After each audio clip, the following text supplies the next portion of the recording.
Hello friends, good morning. आज 30 जून है और आज हम करंट अफेयर्स डिस्कस करेंगे प्रीलिम्स ओरिएंटेड। अब ना, आज मंडे है बेसिकली।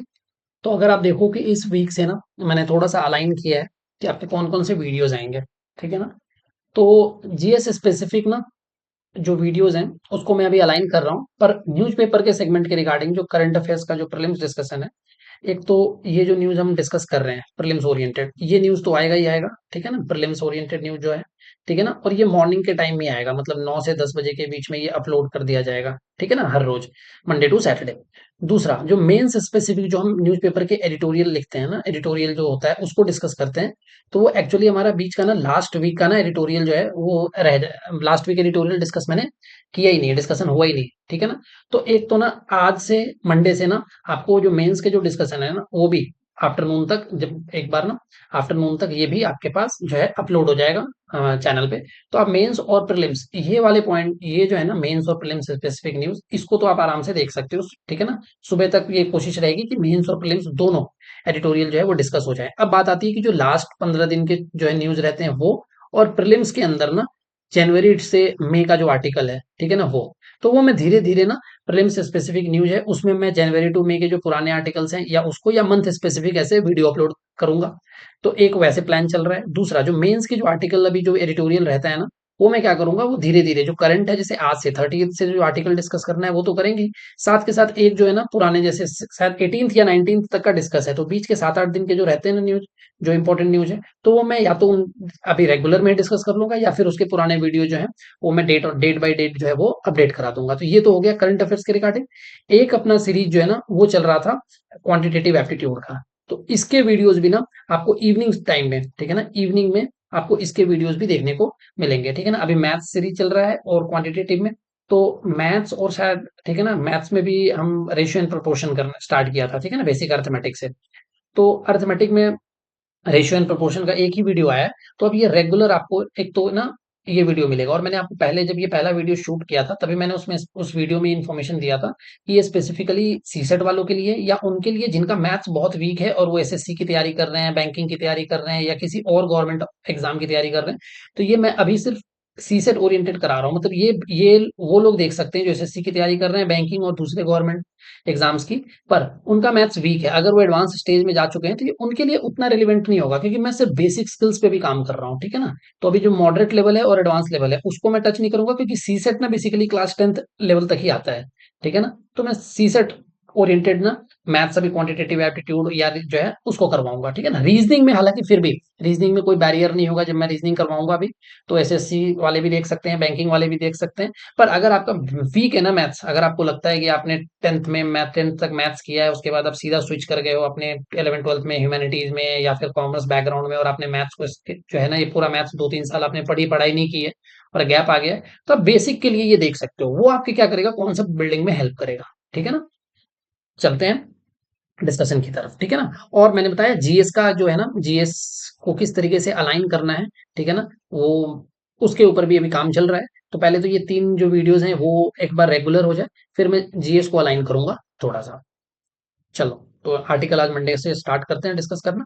तो जो सबसे पहला आर्टिकल है ना वो किसके रिगार्डिंग है, community forest resource management plan. ठीक है ना। अब ध्यान से देखना, क्या, पहले ना अपन ध्यान से ना इस हेडलाइन को ही समझते हैं। एक तो ये प्लान है किसका, कम्युनिटी फॉरेस्ट रिसोर्स मैनेजमेंट, मतलब जो फॉरेस्ट के जो रिसोर्स है ना उसको मैनेज कैसे करना है। कौन से फॉरेस्ट रिसोर्स को, कम्युनिटी फॉरेस्ट रिसोर्स। एक्चुअली देखो पूरा सिनारियो पता है कहाँ हुआ, जो ये सीएफआर जो मैनेजमेंट प्लान्स है ना इसको रोक दिया किसने, छत्तीसगढ़ फॉरेस्ट डिपार्टमेंट में। तो बेसिकली ये जो ना Chhattisgarh forest department versus tribal department ministry, इनके बीच की एक तरीके की लड़ाई चल रही है काइंड ऑफ। ठीक है ना। अब ये जो सीएफआर मैनेजमेंट प्लान्स है ना, ये जो फॉरेस्ट ड्वेलिंग कम्युनिटीज है ना, ठीक है ना, उनके लिए ये बनाई गई है। ठीक है ना। और ये पर्टिकुलरली वो कम्युनिटी है जिनको फॉरेस्ट राइट एक्ट, जिस राइट एक्ट का पूरा नाम क्या है, शेड्यूल्ड ट्राइब, ठीक है ना, the community forest resource provided under the scheduled tribe and other traditional forest dwellers recognition of forest right act. तो उसके अंदर जो फॉरेस्ट जो ड्वेलिंग कम्युनिटीज हैं उनको जो राइट्स दिए गए हैं और उनको रिकॉग्नाइज किया गया है, ये है कम्युनिटी फॉरेस्ट रिसोर्स, ठीक है ना, मैनेजमेंट प्लान्स। ठीक है ना। तो ये बनाएगा कौन, तो ये जो कम्युनिटी है जो जंगल में रहती है, फॉरेस्ट में रहती है, और कौन सी कम्युनिटी, जिनको फॉरेस्ट राइट एक्ट एफआरए, ठीक है ना, ये रिकॉग्नाइज करता है। डन। अब देखो, एम क्या है? तो जो फॉरेस्ट रिसोर्स है ना, उसको सस्टेनेबली यूज करना अपनी लाइवलीहुड के लिए, फॉरेस्ट कंजर्वेशन के लिए और पूरी कम्युनिटी के बेनिफिट के लिए। ठीक है ना? अब ये इनके पुराने परंपराओं से चले आ रहे हैं, जो ट्राइबल जो लोग हैं ना उनके, तो कस्टमरी कॉमन फॉरेस्ट जो है, जिसमें रिजर्व फॉरेस्ट भी है, प्रोटेक्टेड फॉरेस्ट भी है और प्रोटेक्टेड एरियाज भी है। क्योंकि देखो ये लोग ना नेचर के साथ ना अलाइन होके रहते हैं। तो हमारा तो सबका ये मानना होता है जनरली कि ये नेचर को नुकसान नहीं पहुंचाएंगे। ठीक है ना? इंडस्ट्रियलिस्ट अगर आते हैं तो फिर अपने को एक बार लगता है कि क्या पता वो अपने प्रॉफिट ओरिएंटेशन के लिए, वेल्थ एक्युमुलेशन के लिए नुकसान पहुंचा सकते हैं। लेकिन जो फॉरेस्ट ड्वेलिंग कम्युनिटी है ना, वो नेचर के साथ इतने अच्छे तरीके से, मतलब जो कहते हैं ना वैल्यू सिस्टम उनका नेचर के रिगार्डिंग, जो नेचुरल राइट्स है ना उनके, इतने अच्छे हैं ना नेचर की तरफ जो उनका इंक्लिनेशन है, ये माना, ये बिलीफ ही कर लिया गया है। ये एक तरीके का एक बिलीफ है। ये बिलीफ सिस्टम ना over the period of time ये इवॉल्व हुआ है कि वो नुकसान नहीं पहुंचाएंगे। तो इसलिए उनको कॉमन फॉरेस्ट राइट के लिए जो है ना, जो कम्युनिटी फॉरेस्ट राइट है वो दिए गए। ठीक है ना? अब देखो ये जो है ना बेसिकली, अगर आप देखो तो इसमें कम्युनिटी राइट्स में निस्तार निस्तार राइट भी होते हैं। ठीक है ना? जिसको और जो है ना नॉन टिम्बर फॉरेस्ट प्रोडक्ट है, जो कि उनकी लाइवलीहुड को इंश्योर करता है, वो भी है। अब ये जो निस्तार राइट है ना, ये एक तरीके से कंसेशन है जो कि फॉरेस्ट ड्वेलिंग कम्युनिटी को दिया जाता है कि वो एक्सेस भी कर सकते हैं। ठीक है ना? फॉरेस्ट प्रोड्यूस को और यूज भी कर सकते हैं डोमेस्टिक यूज के लिए। ये ध्यान रखना, डोमेस्टिक यूज के लिए बेच नहीं सकते। ठीक है ना? निस्तार राइट में बेचा नहीं जा सकता। तो वो दोनों एक्सेस भी कर सकते हैं उसको, और जब एक्सेस करेंगे तभी उसको यूज कर सकते हैं। तो एक्सेसिबिलिटी भी इंश्योर किया गया और यूजेबिलिटी भी। ठीक है ना? ग्राम सभा की जुरिस्डिक्शन है ये ना, ये जो राइट्स हैं, कम्युनिटी फॉरेस्ट राइट जिसके अपन रिसोर्स राइट की बात कर रहे हैं, ये ग्राम सभा को ऑथराइज करती है कि लोकल ट्रेडिशनल प्रैक्टिस को ना वो अडॉप्ट कर सकते हैं, ताकि फॉरेस्ट को बहुत अच्छे तरीके से कंजर्व और मैनेज कर सके। तो ये हमने जो community forest resource management plan है उसको समझा। अब ये प्लान में ना, अब छत्तीसगढ़ फॉरेस्ट डिपार्टमेंट ने, उसने क्या बोला, उसने बोला पहले ना आप पूरा फ्रेमवर्क लेके आओ कि कैसे करना है, क्या करना है। कुछ पहले मॉडल प्लान आप लेके आओ कि आप कैसे करोगे। ऐसे थोड़ी होता है कि आप सीधे अपने अपने तरीके से करने लग जाओगे, नहीं। तो पहले वो प्लान आप लेके आओ, प्लान फॉर्मुलेट करो, बताओ हमें क्या फ्रेमवर्क होगा, उसको हम अप्रूव करेंगे, तब आप उसके अकॉर्डिंग आप जो है आप अपने मैनेज करना। तो इसमें प्लान अप्रूवल पे बात जो है वो एक तरीके से आके रुक गई है। ठीक है ना? डन। तो ये एक तरीके से मैंने आपको बताया कि दो डिपार्टमेंट, फॉरेस्ट डिपार्टमेंट और ट्राइबल अफेयर्स के बीच की एक तरीके से लड़ाई है। ठीक है ना? चलते हैं नेक्स्ट आर्टिकल पे। ठीक है ना? अगला जो आर्टिकल है वो इंपॉर्टेंट है। इंटरनेशनल पोटैटो सेंटर जो है वो आगरा में बना है। ठीक है ना? तो सेंटर ने अप्रूव किया है कि रीजनल पोटैटो रिसर्च हब बनाया जाएगा आगरा में। ये इंडिया का ना दूसरा major international agriculture research institute होगा। पहला जो था वो आई आर आर आई था। ठीक है ना? International rice research institute. ठीक है ना? South Asia regional centre, IRRI SAARC, इसको बनारस में, वाराणसी में 2017 में स्टैब्लिश किया गया था।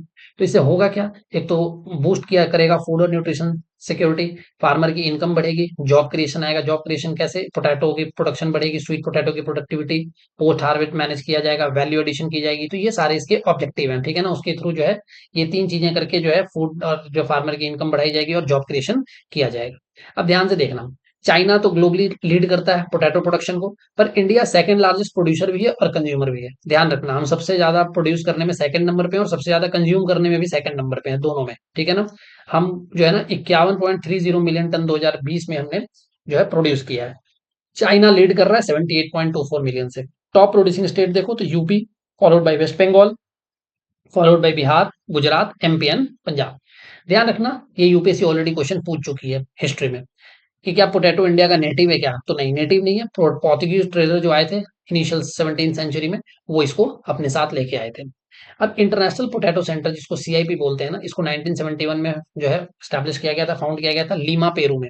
ठीक है ना? और जो इंटरनेशनल पोटैटो सेंटर है ये R&D पे फोकस करता है तीन चीजों में। ठीक है ना? ट्यूबर्स में, पोटैटोज में और स्वीट पोटैटोज में। ठीक है ना? इंडिया के अंदर ऐसा है कि दूसरे भी ना रिसर्च सेंटर हैं। एक तो Indian council of agriculture research का CPRI है, सेंट्रल पोटैटो रिसर्च इंस्टीट्यूट, और एक central tuber crop research institute है त्रिवेंद्रम में, जिसको तिरुवनंतपुरम कहते हैं। ये स्वीट पोटैटो पे फोकस करता है, ये पोटैटो पे फोकस करता है। तो ये दो इंस्टीट्यूट ऑलरेडी ICAR के हैं। ICAR means Indian council for agricultural research. तो ये ध्यान रखना, ये आर्टिकल इंपॉर्टेंट था हमारे लिए। ठीक, चलते हैं नेक्स्ट आर्टिकल पे। अगला आर्टिकल क्या है? बोनालू फेस्टिवल। ठीक है ना? अब ये हर साल ना तेलंगाना में सेलिब्रेट किया जाता है, खास करके हैदराबाद और सिकंदराबाद रीजन में। ठीक है ना? आषाढ़ मास में, जिसको जुलाई अगस्त ये जो बारिश वाला मौसम होता है वहां। कहाँ पे? श्री उज्जैनी महाकाली देवस्थानम में। ठीक है ना? अब ये जो बोनम है ना तेलुगु में, इसका मतलब होता है खाना, मील। अब इसमें होता क्या है? Basically rice. ठीक है ना? राइस के अलावा मिल्क, ठीक, और मिल्क के साथ जैगरी। तो काइंड ऑफ एक तरीके से एक पॉट जो है ना, औरतें क्या करती है, जो भी औरतें हैं अपने सिर के ऊपर पॉट रखती है, उसमें ये तीनों चीज बना के और ये मील मदर गॉडेस को ऑफर करती है, ठीक है ना।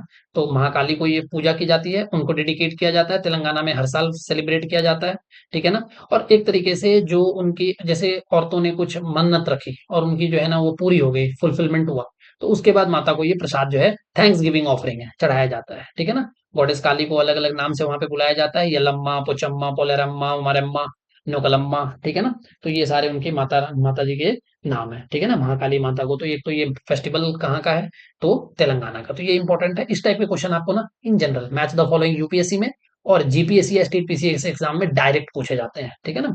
आर्ट एंड कल्चर में फेस्टिवल वाला जो टॉपिक है उस पर डन। चलो नेक्स्ट आर्टिकल पे चलते हैं। बना कचेरला प्रोजेक्ट है, आंध्र प्रदेश का ये जो प्रोजेक्ट है, रिजर्वायर प्रोजेक्ट, ताकि जो गोदावरी नदी आ रही है ना, ठीक है ना, ये गोदावरी नदी आ रही है, इसके पानी को डाइवर्ट किया जाए, ठीक है ना, रायलसीमा की तरफ, ठीक है ना, और कृष्णा रिवर के रिजर्वायर के साथ इसको लिंक किया जाए, ठीक है ना।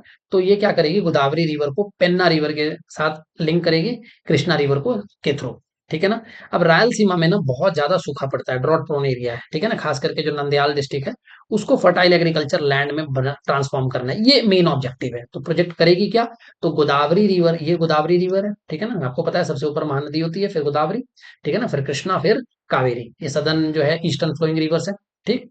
तो ये सारी रिवर जो है ड्रेन किसमें होती है, बे ऑफ बंगाल में। एक तो ये इन्फॉर्मेशन आपके लिए इंपॉर्टेंट है। अब ये गोदावरी के पानी को ना पेन्ना रिवर को यूज करके कृष्णा रिवर के साथ लिंक करना है, ठीक है ना, मतलब लिंक पेन्ना रिवर के साथ कर रहे हैं, पर बीच में कौन सा रिवर आ रहा है, कृष्णा। किस ड्रॉट प्रोन एरिया के लिए, रायलसीमा, किस डिस्ट्रिक्ट में, नंदयाल डिस्ट्रिक्ट में, ठीक है ना। अब दोनों रिवर हमारे लिए इंपॉर्टेंट है, कृष्णा भी और गोदावरी भी। तो देखो कृष्णा तो थर्ड लार्जेस्ट रिवर है, ठीक है ना, अगर आपको पता है थर्ड लॉन्गेस्ट रिवर है इंडिया का। पहले सबसे लंबी नदी गंगा है, followed by Godavari, Godavari second longest river है, ठीक है ना।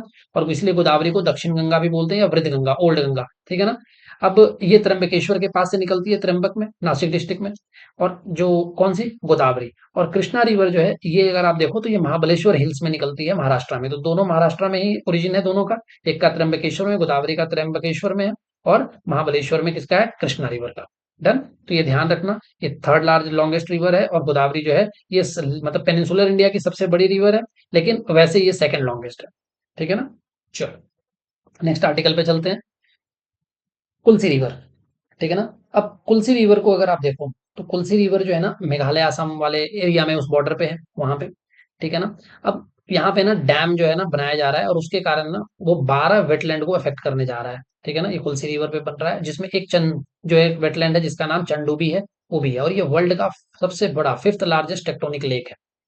कुल्सी रिवर पे जो है नेचुरल वेजिटेशन और क्रॉप जो है जो इस पे रिलाई करते हैं, वो भी, उनमें भी आपको ड्रॉप देखने को मिलेगा, खास करके ड्राई सीजन में।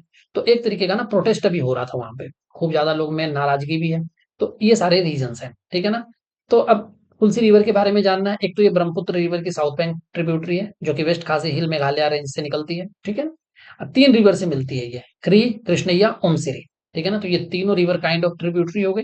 अब ठीक, अब जो है ना, जो एंडेंजर्ड गैंजेटिक रिवर डॉल्फिन है ना, ये ध्यान रखना, जो रिवर डॉल्फिन है गैंजेटिक रिवर डॉल्फिन एंडेंजर्ड, वो सबसे आखिरी में अगर किसी नदी में पाई जाती है तो वो कुल्सी रिवर में, ये लास्ट रिफ्यूज है, one of the last refuge, locally इसको सीयू के नाम से जाना जाता है। तो अगर आप गैंजेटिक रिवर डॉल्फिन को देखो तो कैटेगरी आपको पता है ये एंडेंजर्ड है, ठीक है ना। और इसको असम का स्टेट एक्वेटिक एनिमल बनाया गया था 2009 में, और मनमोहन सिंह जी जब प्राइम मिनिस्टर थे तो उन्होंने इसको national aquatic animal of India declare किया था, किसको, गैंजेटिक रिवर डॉल्फिन को, ठीक है ना। गैंजेटिक डॉल्फिन जो है रिवर डॉल्फिन, उसको इंडिया का नेशनल एक्वेटिक एनिमल का दर्जा दिया गया था, कब, 2010 में। तो ये हमारा मंडे का आर्टिकल था, हमने डिटेल में डिस्कस किया, ठीक है ना।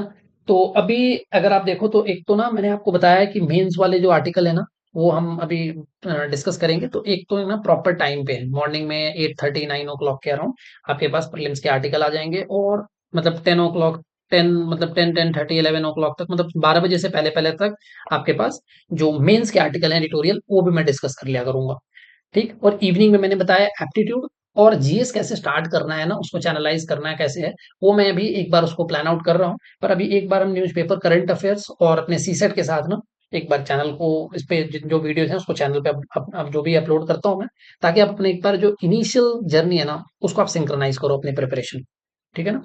तो चलिए, थैंक यू फॉर वॉचिंग।